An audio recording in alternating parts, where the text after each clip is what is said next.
guys, wanted to give you a look at our project. In-person students, I'm probably going to be able to answer some additional questions for you.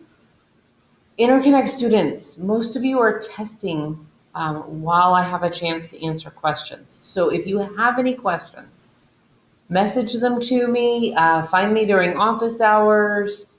I will get your questions answered. I'll even set up a discussion on Schoology if that helps us. So let me know what you need for help. But this video is how we're going to do our digital dream room project. So this project is set up for you to work very independently, some math, a lot of creativity, and it's going to be due in 2 weeks. Okay. And you'll see the due date right on your weekly agenda. You are designing only one room, just one room, okay? And I gave you a floor plan of a house so you could pick which one room you're choosing.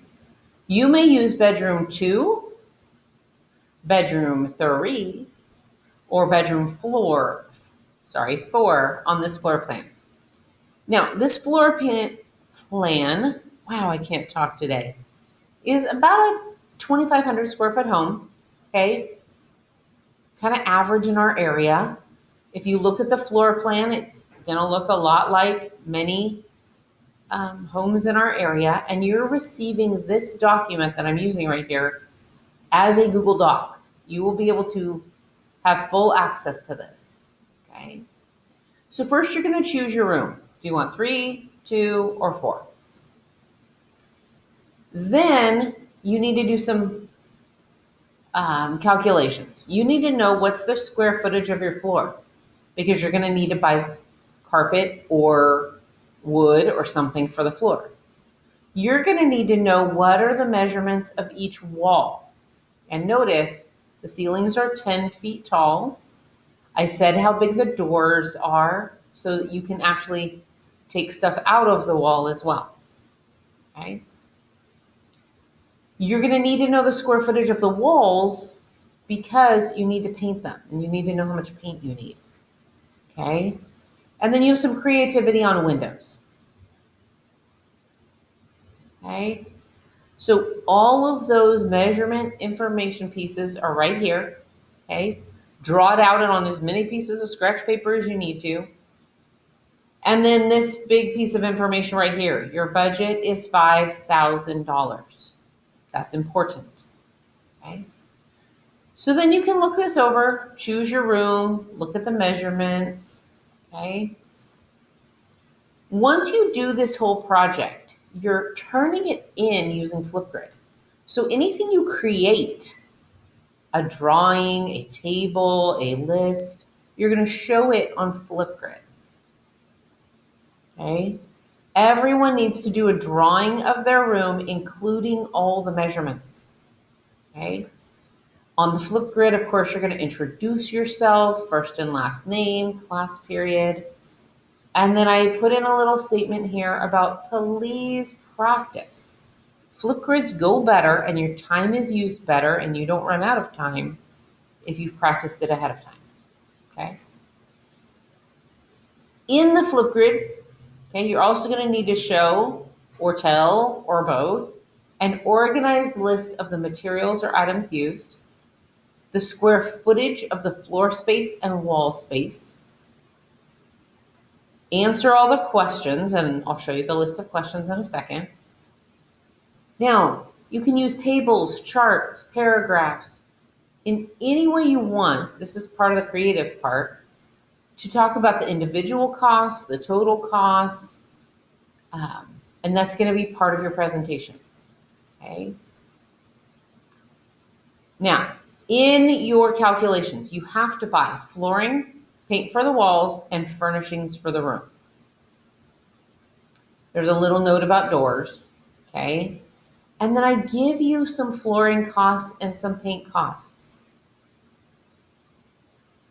okay? You can easily Google how much paint covers how many square feet. It's very Googleable, and that's totally fine. Okay. But I gave you those just so we had kind of a easy basis point for that.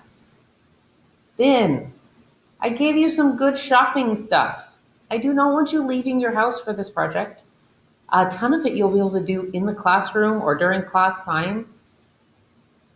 So I wanted you to be able to, do some shopping. Okay. Now, questions to be answered. The very first one, you have to decide the room that you're doing. Is it a game room or a bedroom?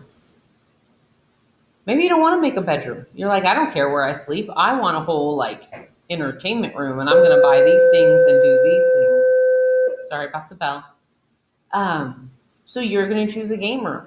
Maybe you want a really relaxing bedroom. You're choosing the bedroom. You're saying why you chose that one and what's important for you in that room. And then you're going to go on to answer all of these other questions. Okay. Notice on furniture and accessories. Okay. You're going to need to have a list and be able to tell me about not only what are the things that you bought, but how much were they and where did you find them? There may or may not be a couple things in my house that I've gotten from your guys' good ideas in previous years. Then I want a total cost. Once you added everything up, how close did you get to that $5,000 budget? And when you started dreaming big, were there some things you wanted, but you ran out of money? Okay. So please answer all of those questions, do the shopping, have some fun, do some drawings. The drawings can be digital or hand done, however you want to do it, and then be prepared to turn in a Flipgrid. Okay? So this is going to be accessible to you on our weekly agenda, this video as well, and then as many questions as I can answer for you. So proud of you guys. I hope this is a fun project for you.